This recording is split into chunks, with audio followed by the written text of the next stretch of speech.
kita bisa berkumpul dengan sahabat-sahabat solehah gitu. yang insya Allah nanti akan saling mencari di dalam surga. Jadi sebelumnya ibu-ibu, kita di surga itu jangan percaya dengan amalan kita sendiri. Belum tentu Allah terima sholat kita, karena sholat kita belum tentu khusyuk. Belum tentu Allah terima sedekah kita. Kadang-kadang kita kalau nggak orang tahu, kitanya rasanya nggak marem. Belum tentu juga Allah terima istighfar kita. Kadang-kadang istighfar kita karena marah. Astagfirullah, ya kan? Kalau sama anak itu astagfirullah. Jadi kadang-kadang belum tentu Allah istighfar kita diterima, maka kita harus memperbanyak hal-hal yang kira-kira Allah menjadi perhatiannya Allah sehingga kita masuk ke dalam surga. Salah satunya adalah kita harus memiliki orang dalam. Kita di bernegara aja, kita kalau bikin SIM nggak ada orang dalam itu juga jadi mahal kok. Jadi pentingnya, apalagi masuk surga, ternyata kita perlu orang dalam. Dan pada sore hari ini, sekian banyak ini kita nggak tahu orang dalam mana yang kira-kira menarik kita ke dalam surga. Tapi yang jelas di sini gudangnya. Jangan sampai kita lepaskan orang-orang yang sama-sama ngaji, sama-sama mengingatkan, sama-sama selalu kalau melihat dia kita diajak pengajian, diajak berzikir, diingatkan untuk tidak bergibah. Inilah orang-orang dalam kita yang kira-kira nanti amalan kita tidak cukup, dia akan memanggil kita, ya Allah dia sahabatku, pengajian setiap hari Jumat sebulan sekali, maka tolong ya Allah ajak dia ke surga. Dan karena apa, atas izin Allah dia bisa memberi syafaat kepada kita. Maka jangan lepaskan ini. Perbanyak orang-orang dalam itu. Perbanyak teman-teman pengajian kita. Grup-grup pengajian, ada di rumah dakwah, ada gedung dakwah, ada mana-mana. Itu jangan dihilangkan dari HP. Itu grup-grup yang akan membawa kita ke dalam surga. Orang dalam itu. Jadi betul-betul itu harus kita jaga dengan baik.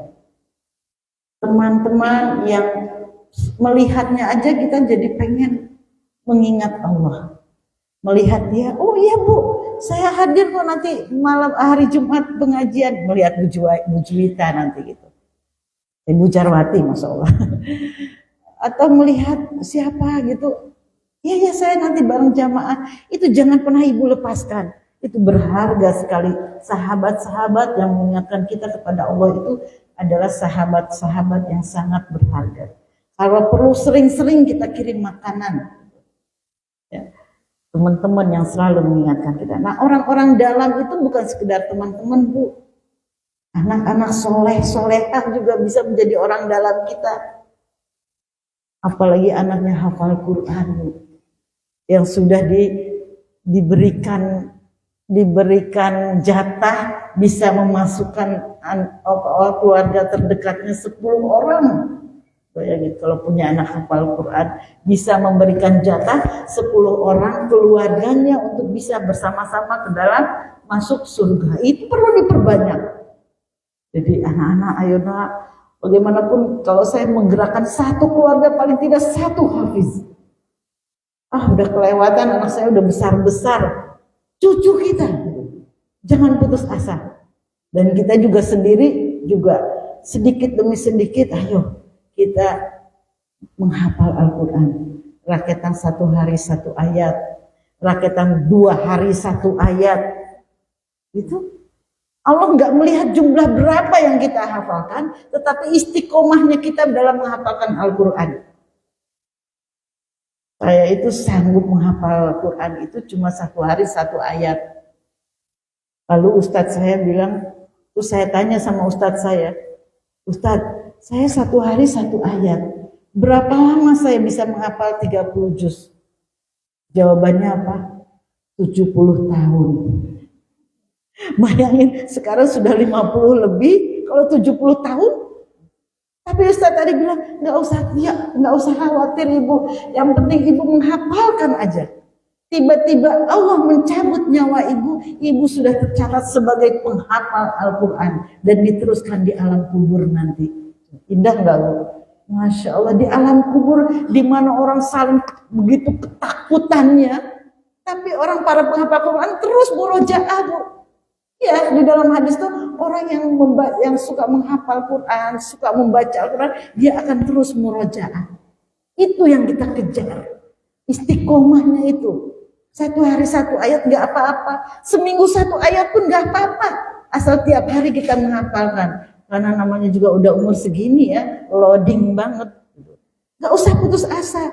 Saya ini pagi hafal satu ayat, siangnya lupa, hafalin lagi, sorenya lupa, hafalin lagi, malamnya lupa. Akhirnya malam mau tidur baru hafal. Besoknya juga lupa, hafalin lagi. Ini apakah masalah? Gitu. Sambil goreng, aduh apa ya? Gitu. Biasa kayak gitu Bu, gak usah putus asa. Yang penting tadi kita perlu orang dalam. Ya.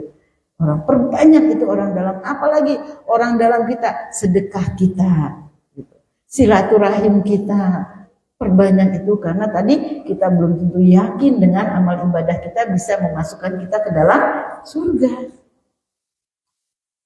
Selawat beriring salam kepada manusia yang sempurna, yang kita cintai, yang kita rindukan, yang karenanya kita tahu mana yang baik dan yang buruk, yang karena risalah Allah diturunkan kepadanya kita jadi tahu jalan menuju surga. Dialah Nabi Muhammad Sallallahu Alaihi Wasallam.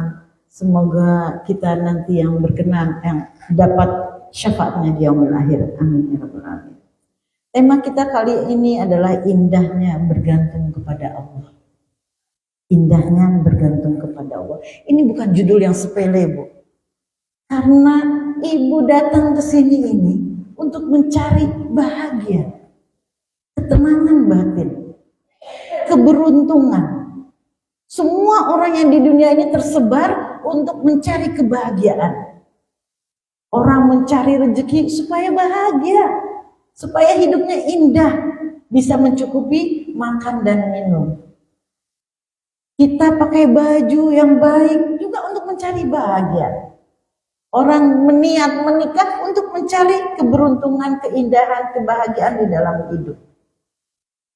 Kita selalu berangan-angan pengen punya anak. Yang belum punya anak sampai bingung. Karena apa? Merasa kebahagiaan kita itu kalau kita punya anak. Kita pengen terus ketemu cucu. Kalau cucu kita pergi rasanya sedih banget. Karena kita merasa cucu kita lah yang membuat hidup kita indah. Tapi ketahuilah ibu-ibu bahwa semua keindahan-keindahan yang kita kejar selama ini itu semu.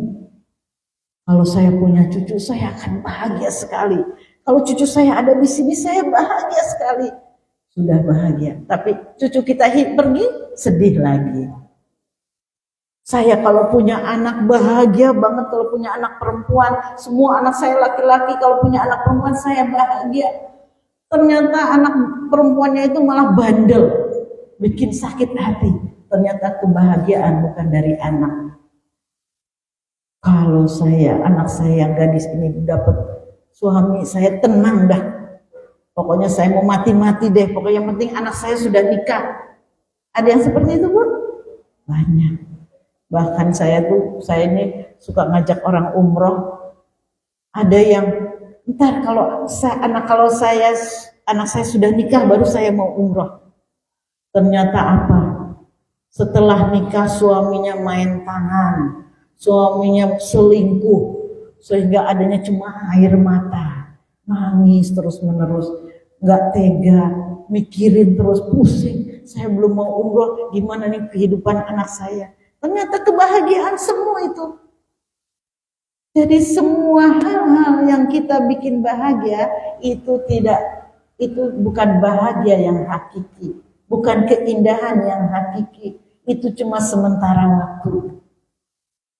Saya pun juga pernah begitu. Saya lagi asik-asiknya sama cucu-cucu. Taunya orang tuanya mau pindah, diboyong semua. Aduh, mungkin ada yang bisa merasakan, sepi. Rasanya dia lari-lari di sini masih kedengeran gelak riang tawanya.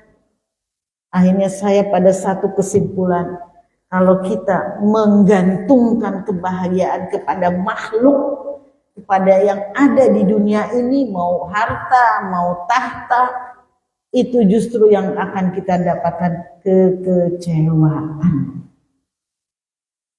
Saya bahagia kalau bersama teman saya ini. Taunya teman kita menggunting dalam lipatan, menusuk kawan seiring gitu. Sedih kita. Jadi semua kalau kita menggantungkan kebahagiaan kepada makhluk, kepada yang ada di dunia ini, kita akan mendapatkan kekecewaan. Maka bagaimana sebenarnya bahagia yang hakiki itu sudah dijelaskan dengan secara terang-terangan di dalam surat Al-Mu'minun ayat 1 dan 2. Qad aflahal mu'minun. Siapakah orang yang akan mendapatkan kemenangan, keindahan, kebahagiaan, keberuntungan? Alladzina hum an salatihim khashi'un. Hanyalah orang-orang yang khusyuk dalam salatnya. Jadi sesiapapun menuju kekhusyuan salat, dia pasti bahagia. Jadi kalau kita ini hadir di sini masih ada rasa sedih, aku anakku belum pulang juga. Sedih aku, barusan aku ditipu orang. Sedih aku, hari ini pasarku sepi. Banyak bawa-bawa masalah ke sini, hadir datang bawa masalah, kita periksa sholat kita. Apakah sudah khusyuk? Caranya khusyuk itu nggak bisa, enggak, kita harus paham dari apa yang kita baca. Jadi bohong besar orang bisa khusyuk kalau dia tidak paham apa yang dibaca. Coba surat Al-Fatihah yang kita baca, kalau kita pahami satu ayat demi satu ayat, udah sirna itu semua kesedihan-kesedihan kita. Pak Nurdin,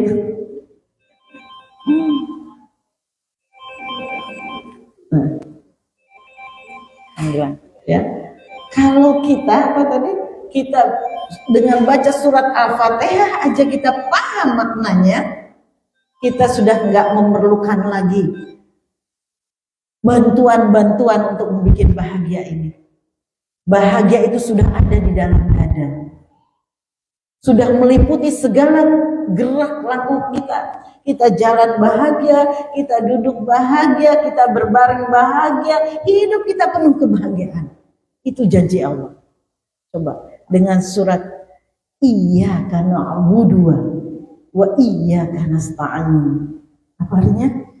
Hanya kepada Engkaulah aku menyembah, ya Allah.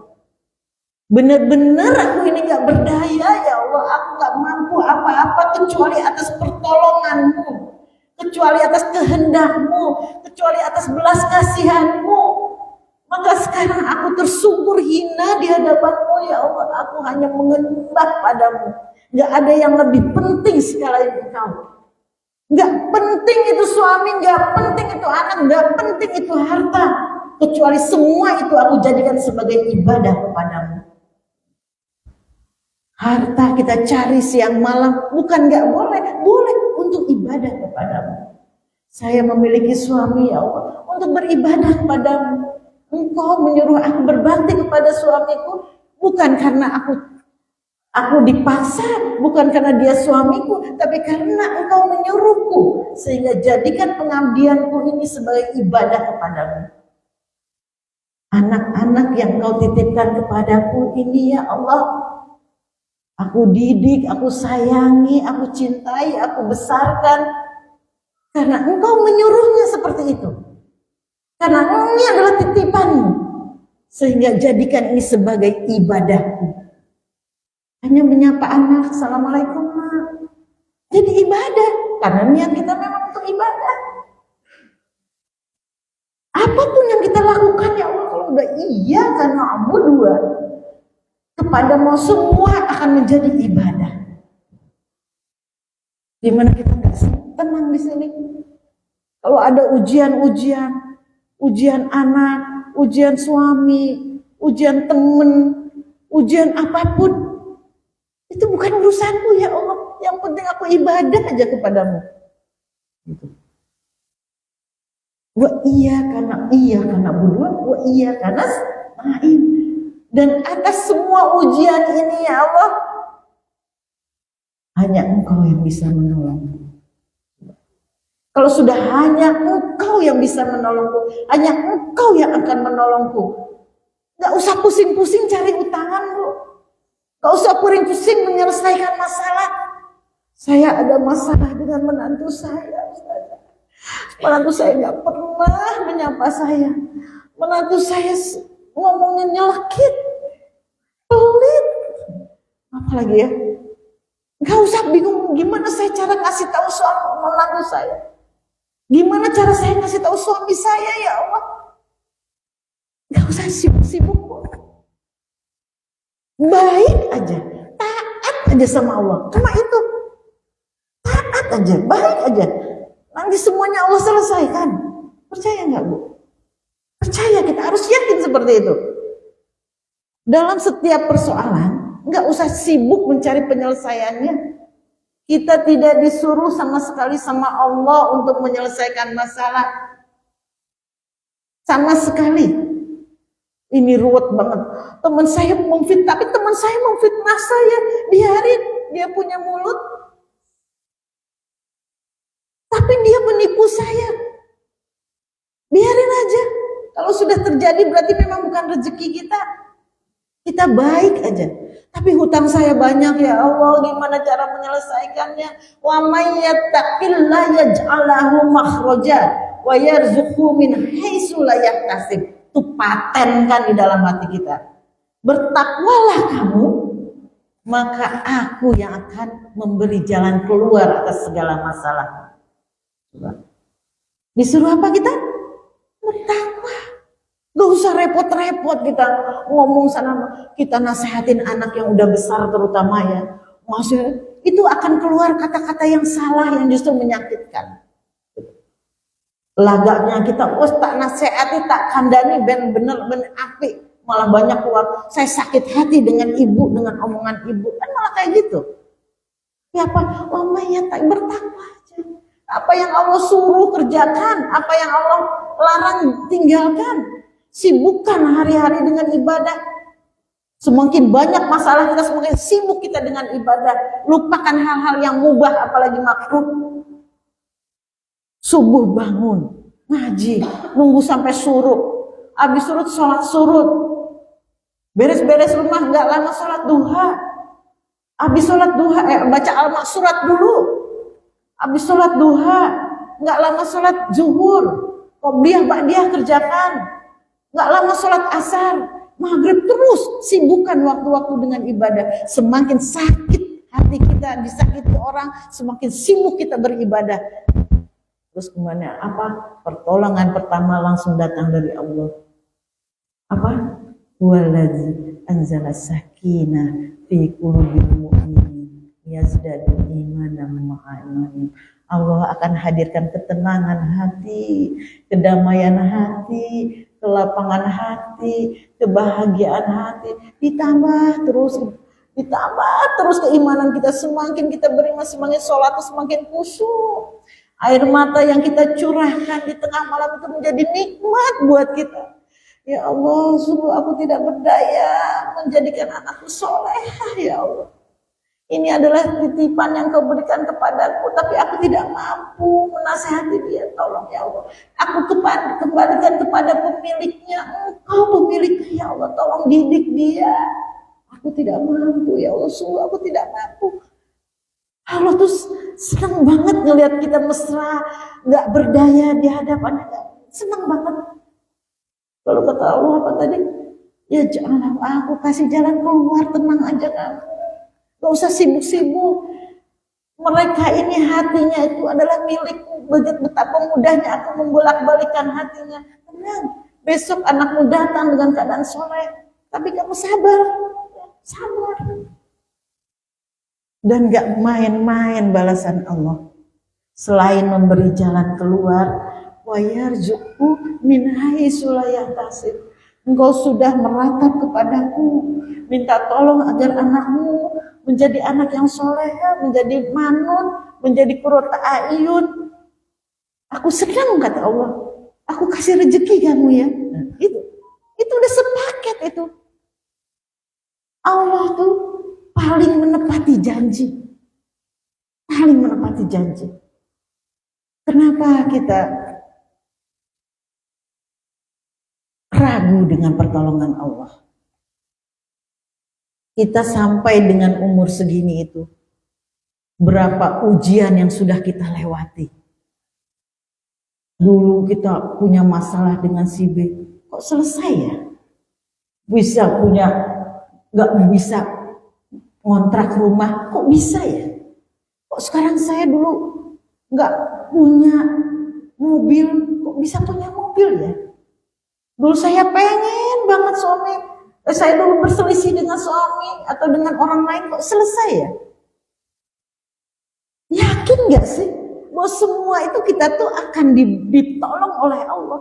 Bahwa semua persoalan kita itu sampai sekarang itu Allah yang menyelesaikan. Bukan kehebatan kita, sama sekali bukan kehebatan kita. Takjub gak kita sering? Dulu kayaknya gak mungkin deh saya bisa umroh. Sekarang bisa setiap tahun umroh, gitu kan itu. Siapa itu yang bisa mengirimkan itu? Utang saya banyak ternyata selesai. Siapa itu? Kenapa kita gak yakin bahwa Allah bisa menyelesaikan? Kita cuma gak sabar ketika ada masalah. Udah berdoa sama Allah, tapi belum dikabulkan. Tetap anak saya sakit misalnya. Lah yang kemarin-kemarin masalahmu emang siapa yang menyelesaikan? Kalau bukan Allah, siapa yang menyelesaikan? Kita itu tidak mampu menolong diri kita sendiri, nggak bisa. Kita menolong diri kita sendiri nggak bisa. Kita nggak yakin loh, sore ini kita bisa sampai rumah dengan selamat. Kejeglong kita, mau apa? Bisa nggak terjadi? Bisa. Dan Allah itu maha mudah menyelesaikan persoalan kita itu. Mengurus triliunan bintang gemintang aja bisa kok. Kalau ibu-ibu yang pernah umroh, masuk ke Museum Asmaul Husna, bumi dibanding matahari itu seperti pasir dilempar ke lautan. Kecilnya bumi ini. Matahari dibanding dengan planet-planet lain seperti pasir dilempar lautan. Dan itu ada triliunan jumlahnya. Dan semua itu diurus oleh Allah. Wah, yang kayak gitu mah gak keotakan lah. Kita belum pernah lihat planet, belum pernah lihat bintang itu segimana. Oke. Saat kita duduk ini, Allah wa bisya'an, Allah dalam kesibukannya. Kita duduk di sini nih, masing-masing Allah tuh sibuk banget. Wahai mata setiap saat berkedip. Emang kita pakai alarm? Dia berkedip sendiri. Jantung kita berdegup. Itu siapa yang ngurus? Ibu-ibu pernah dengar saraf kejepit? Ya, itu satu saraf doang lah Bu yang kejepit. Udah kita kesakitannya minta ampun. Pada ada triliunan saraf di dalam tubuh kita. Siapa yang ngurus? Kalau semuanya kejepit kayak apa? Saling menjepit gitu. Itu karena diurus sama Allah. Coba. Darah beredar ke jantung. Mana yang kita makan juga mana yang baik. Lari ke peredaran darah kita. Mana yang buruk jadi kotoran kita. Itu siapa yang ngurus? Emang kita. Untuk mengganti ginjal, cuci darah itu Bu, alatnya segimana? Padahal Allah cuma nempelin di sini, nitipin, nyempilin di dalam tubuh kita dengan alat itu dan maha sempurna dibandingkan mesin yang sangat besar tadi. Betapa mudahnya Allah mengurus kita, apalagi persoalan kita. Maka Allah katakan, sesungguhnya setiap kali aku gimana? Likulidain dawaun. Setiap penyakit ada obatnya. Penyakit itu bukan cuma TBC aja, Bu. Hati juga penyakit kalau sakit. Sering bilang sakit hati gitu. Sakit hati berarti. Maka persoalan juga penyakit. Saya punya persoalan itu juga penyakit. Kalau kita tarik dengan hadis tadi, maka setiap kita memiliki persoalan, Allah berikan penyelesaiannya. Sekaligus dengan penyelesaiannya. Apapun itu. Bayangkan coba. Kita sekarang bingung cari rezeki. Kenapa bingung? Sekarang ini kita bisa lari, punya tangan, otak kita sudah berjalan. Dulu waktu bayi lahir, dia nggak berdaya apa-apa. Kok bisa dia cari rezeki gitu? Sampai besar. Bayi di dalam kandungan, kok bisa hidup? Jadi pasti Allah beri jalan keluar. Bahkan ibu-ibu ya, ketika kita punya persoalan anak misalnya ya, anak itu kan Allah titipkan kepada kita. Dan ketika Allah menitipkan anak kepada kita, sekaligus kelengkapannya, kemampuan kita menyelesaikan persoalan-persoalan tentang anak. Maka rugi kita kalau persoalan anak kita curhati kepada orang lain. Anak saya itu melawan terus sama kita. Kita curhat sama sahabat.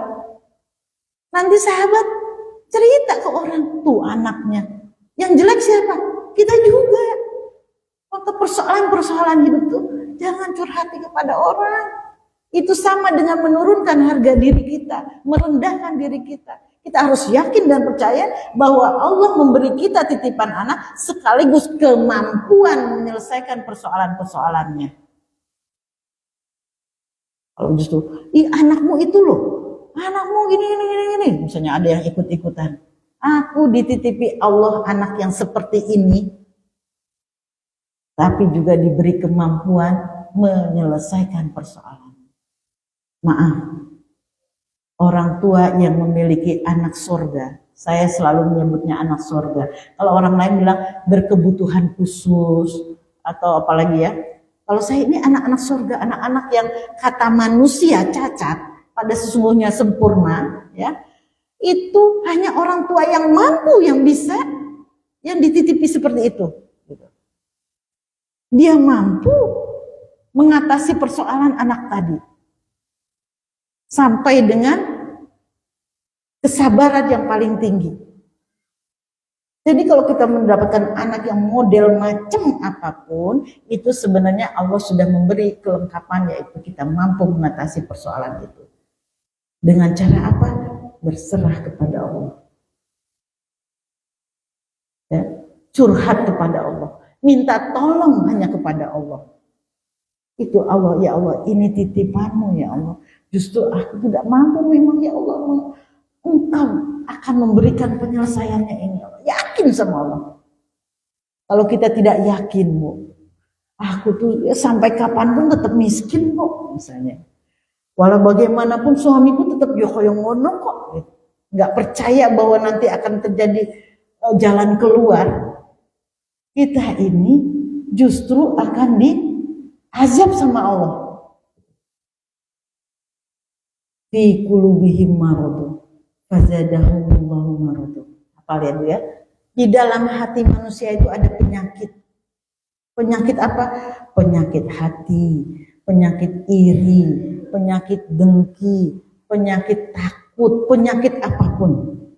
Atas ujian yang Allah berikan. Wala nabluwannakum bisyai'in khauf. Orang pada ketakutan, takut miskin, takut suaminya digondol orang, takut enggak dapat rezeki, takut apalagi ya, takut maling. Itu Allah berikan rasa takut kepada kita.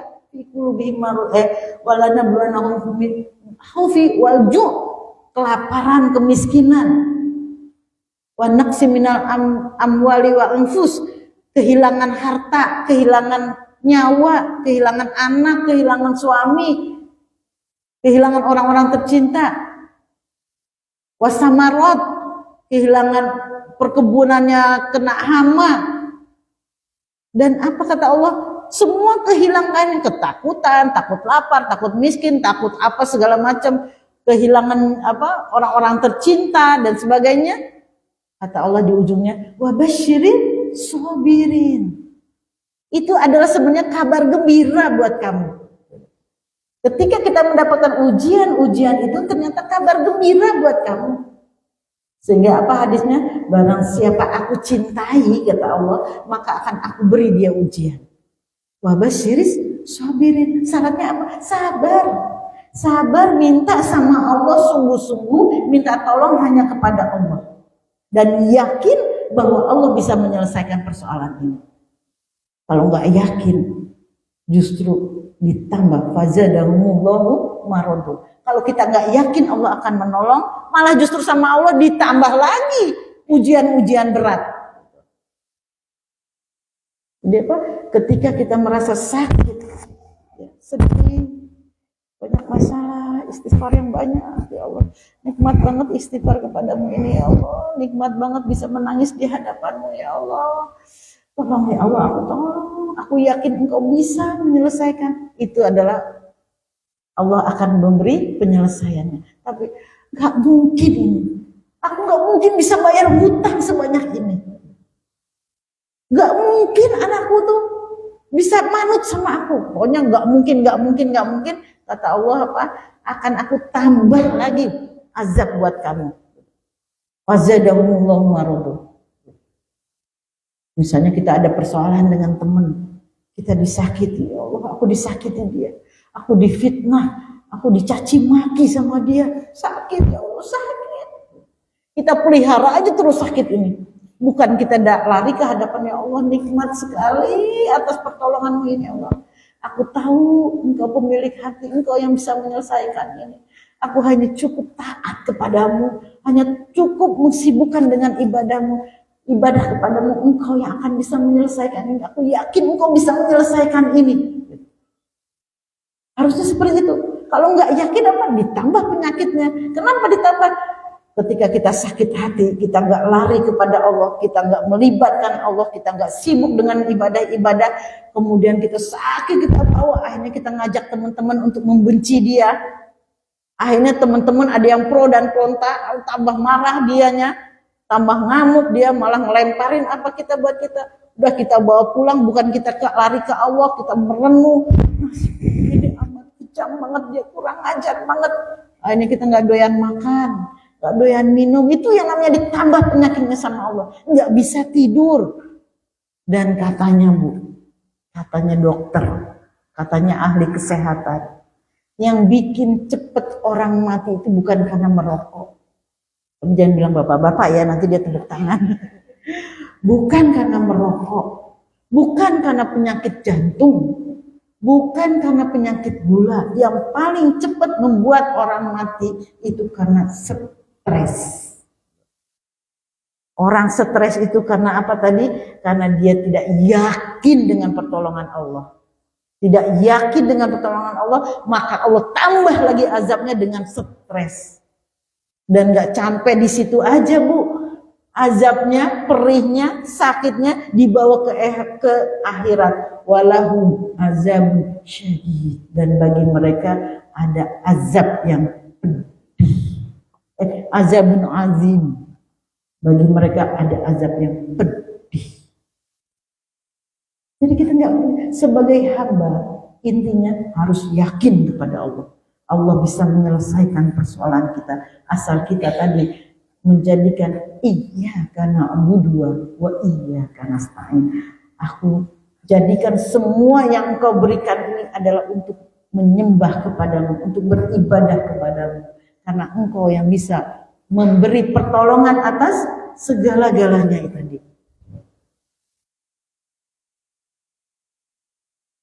Hidup ini, Bu, kita bisa mencontoh. Oh, kita banyak sekali ujian-ujian gitu. Nabi Ayub hafal semua gimana penderitaan beliau ini. Hari pertama semua hartanya habis dilalap api. Hari kedua anak-anaknya mati semuanya. Hari ketiga istri-istrinya meninggalkan dia. Tinggal satu istri yang melayani dia, yang harus mencari nafkah buat dia. Nabi Ayub tetap beribadah aja kepada Allah, beribadah aja kepada Allah. Padahal penderitaannya apa? Kalau berjalan itu daging-dagingnya itu berceceran. Sampai orang Israel tuh dibuang ke sampah, didorong ke tempat sampah Nabi Ayub itu. Supaya apa? Supaya saking jijiknya, saking gak berharganya saat itu. Tidak berharga. Bayangin, dibikin tidak berharga. Kita baru diomongin orang, ini harga diri saya. Gitu. Saya mau labrak dia, ini harga diri saya. Nabi Ibrahim itu udah kayak sampah, udah dibuang tempat sampah. Dan kalau dia sujud, ulat-ulat keluar semua dari kepalanya. Terus dia hanya berzikir, beribadah, sholat. Sampai istrinya bilang ini, wahai Nabi Ayub, Nabi Ayub, engkau kan kekasih Allah. Mintalah sama Allah agar engkau sembuh. Istrinya yang satu-satunya yang masih bertahan, yang melayani dia, menyuruh Nabi Ayub untuk minta kepada Allah, membuat sakit hati, artinya dengan hati yang dirahmati Allah. Nabi Ayub, wahai istriku, berapa lama engkau bahagia? Berapa lama badanku ini sehat? Berapa lama sakitku? Enggak bandingannya. Aku malu sama Allah untuk minta aku sembuh. Karena aku sudah lama sekali bahagia. Baru beberapa tahun ini aja. Baru 18 tahun apa berapa sakitku ini. Kenapa aku enggak mau minta sama Allah. Aku malu. Karena istrinya terus merengek, marah Nabi Ayub. Nanti kalau aku sembuh, akan aku cambuk kamu 100 kali. Istri yang mendampingi Nabi Ayub hanya karena Allah, istilahnya karena Allah dilecehkan istilahnya misalnya gitu. Itu Nabi Ayub marah. Kalau aku sembuh aku cambuk 100 kali. Akhirnya istrinya minta maaf dan terus kerja banting tulang sampai suatu hari ketahuan oleh Nabi Ayub istrinya tuh menjual rambutnya buat makan. Karena udah nggak ada lagi yang dimakan, nggak ada lagi orang yang mau menolong. Akhirnya dijual rambut istrinya yang panjang itu buat makan sehari-hari. Baru Nabi Ayub minta tolong kepada Allah, mengangkat tangan. Robbi inni masanya dorru wa anta arhamar rahimin. Bukan minta sembuh, cuma lapor kepada ya Allah, aku sakit ya Allah. Manjanya gini. Gitu kalau kita minta tolong kepada Allah tuh manja. Ya Allah, aku sakit ya Allah. Sedangkan Engkau Maha Pengasih lagi Maha Penyayang. Paham gak itu? Kalau kita minta pinjaman kan gitu. Ibu tuh paling baik. Kepada siapa lagi aku minta kan gitu. Kepada siapa lagi aku minta tolong, suka gitu kalau minjem duit. Nah ini juga, Rabbi ya Allah Tuhanku, aku sakit. Dan Engkau Maha Pengasih lagi Maha Penyayang. Itu surat Al-Anbiya ayat 83. 84-nya akhirnya apa? Aku sembuhkan Nabi Ayub setelah dia disuruh minum air telaga yang sudah ditentukan. Sembuh langsung Nabi Ayub dan apa? Allah balas apa yang hilang itu berkali-kali lipat. Itu tadi yang disebut wayarzuqu min haitsu la yahtasib. Orang yang sabar, orang yang selalu minta tolong kepada Allah, selain Allah menyelesaikan persoalannya, Allah beri rezeki dari arah yang tiada terduga. Lebih bagus, lebih banyak, lebih berkah dari apa yang sebelumnya hilang dari Nabi Ayub.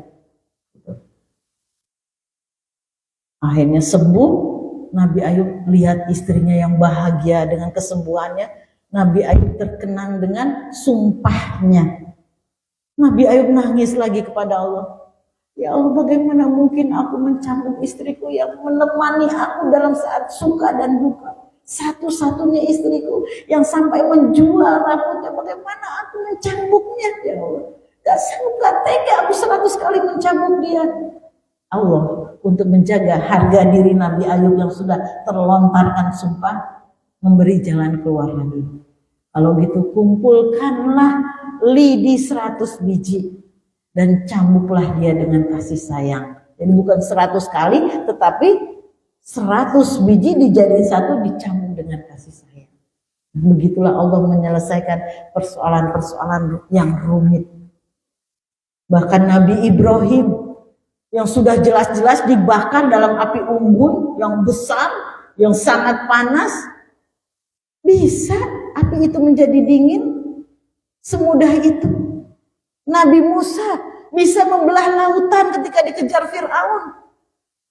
Jadi apa yang kita takutkan persoalan kita ini untuk tidak diselesaikan oleh Allah? Tapi tadi ada syarat-syaratnya. Yang pertama apa? Kita harus sabar. Sabar itu adalah hadiah yang besar dari Allah buat kita. Siapa yang memiliki kesabaran? Sebenarnya semua kita diberi paket sabar di dalam hati kita. Tapi kita sering tidak mempergunakannya tadi. Kita pakai sabar sesabar-sabarnya. Caranya kita buat sabar itu tadi, yakin Allah akan menyelesaikannya dengan cara kita beribadah kepada Allah, taat kepada Allah. Wasta'inu bis-sabri was-shalah. Minta tolongnya hanya kepada Allah dengan cara sabar dan sholat. Itu aja senjata kita menyelesaikan persoalan kita itu, dengan sabar dan sholat. Sholat lagi, sholat lagi, sholat lagi. Semakin kita perih, semakin kita sakit, sholat. Masih terasa sakit, sholat lagi, sholat lagi. Jangan terus sibukkan diri kita dengan sholat. Malam selesai kita sholat tahajud 8 rakaat, tambah 2 rakaat sholat taubatnya, tambah 2 rakaat sholat istiqorohnya, tambah 2 rakaat sholat hajat lagi, sholat mutlaknya lagi, sholat witirnya lagi, terus sholat sampai datang azan subuh. Air mata kita bengkak di hadapan Allah. Aduh, Allah senang banget ngelihat kita bermanja-manja tadi. Jadi Allah itu ketika memberi pertolongan kita itu bukan pada saat kita bersedih-sedih. Kita kehilangan, kita masih nangis-nangis. Kok bisa anak saya tuh meninggal? Saya nyesel banget tadi kata saya jagain. Saya nyesel, banyak nyesel-nyesel. Atau kita ketipu orang, oh coba tadinya begini. Ketika itu tuh belum ada pertolongan Allah. Tapi saat kita, ya Allah, sesungguhnya ini dari Engkau ya Allah. Dan apa yang darimu pasti terbaik.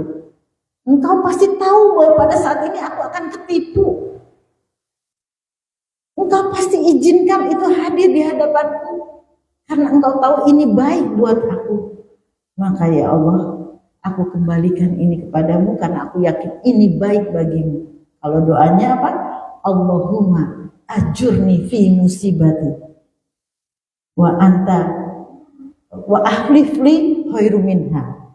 Ya Allah, atas musibah ini ya Allah, atas musibah yang aku dapatkan ini, beri pahala buat aku.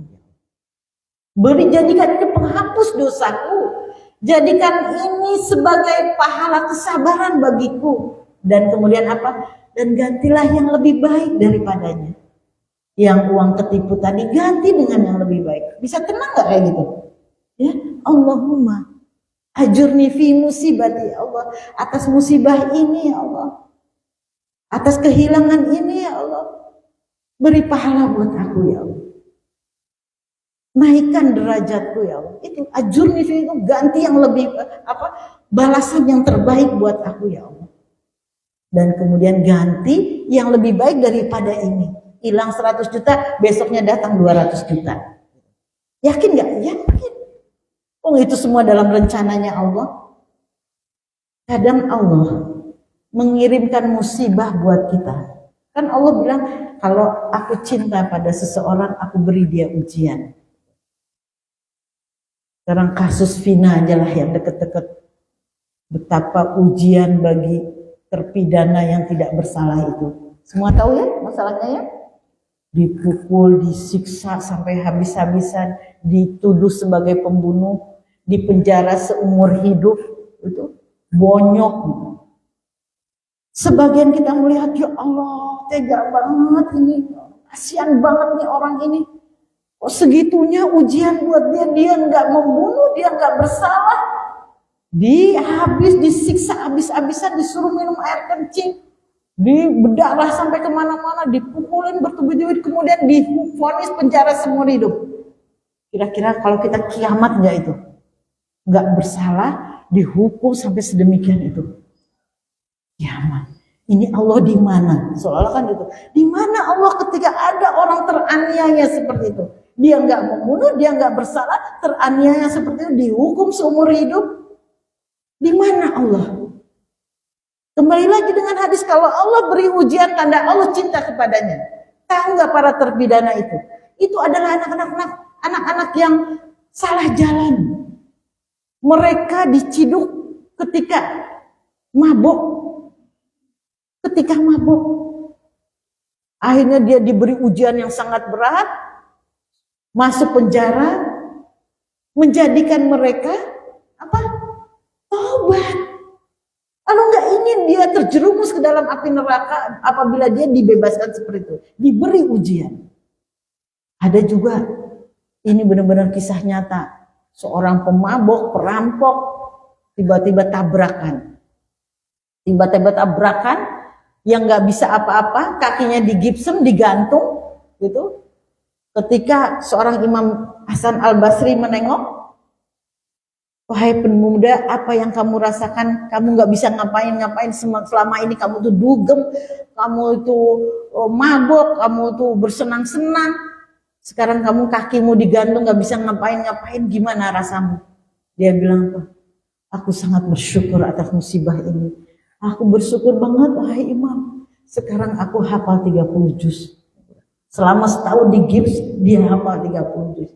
Kira-kira itu siksaan atau anugerah? Jadi ketika ada ujian buat kita, ya, yang pertama kita harus tersambung dulu sama Allah. Ya Allah, atas izinmu musibah ini aku dapatkan. Dan karenamu ini bisa diselesaikan. Dan aku yakin apa yang telah Engkau berikan kepadaku, ini adalah yang terbaik. Kalau sudah tersambung sama Allah, baru Allah beri pertolongan pertama dengan apa? Sakinah tadi, tenang hati kita. Tenang hati kita. Kita tersambung dulu sama Allah. Udah, enak banget kok sebenarnya. Indah banget kita kalau bergantung sama Allah. Apa-apa bergantung sama Allah tuh enak banget. Gak ada persoalan yang besar. Tadi Allah menyelesaikan persoalan hidup kita aja bisa kok, dari mulai sampai dengan sekarang ini. Betapa banyak ujian-ujian sudah kita lewati. Cemoohan orang, cacian orang, disakiti anak sekalipun, disakiti tetangga, segala macam. Selesai kok. Sehingga apa yang bisa kita sanksikan, ragukan dari pertolongan Allah. Sekali lagi, indahnya bergantung dengan Allah. Jadi kembali lagi ibu-ibu ya, kita sibukkan waktu kita untuk beribadah kepada Allah. Kita harus mencari percepatan. Misalnya ketika pengajian ini kita ajak orang lain. Ayo kita pengajian, kita akan mendapatkan pahala dia tanpa mengurangi pahala dia. Termasuk ya, ini bukan iklan, juga sebagai himbauan. Kalau kita lihat ceramah-ceramah orang di YouTube ya, yang baik-baik, share. Terus kemudian subscribe, itu akan menjadi amal jariah buat kita. Kepada orangnya kita sedekah subscribe, gitu. Dan kemudian ketika kita nge-share, orangnya dengar kita, kemudian mendapatkan pahala juga. Jangan, pokoknya kita penuhi media sosial kita dengan berita-berita yang baik, berita-berita yang bagus tentang agama, tentang kegiatan kita. Siarkan semua kebaikan-kebaikan itu.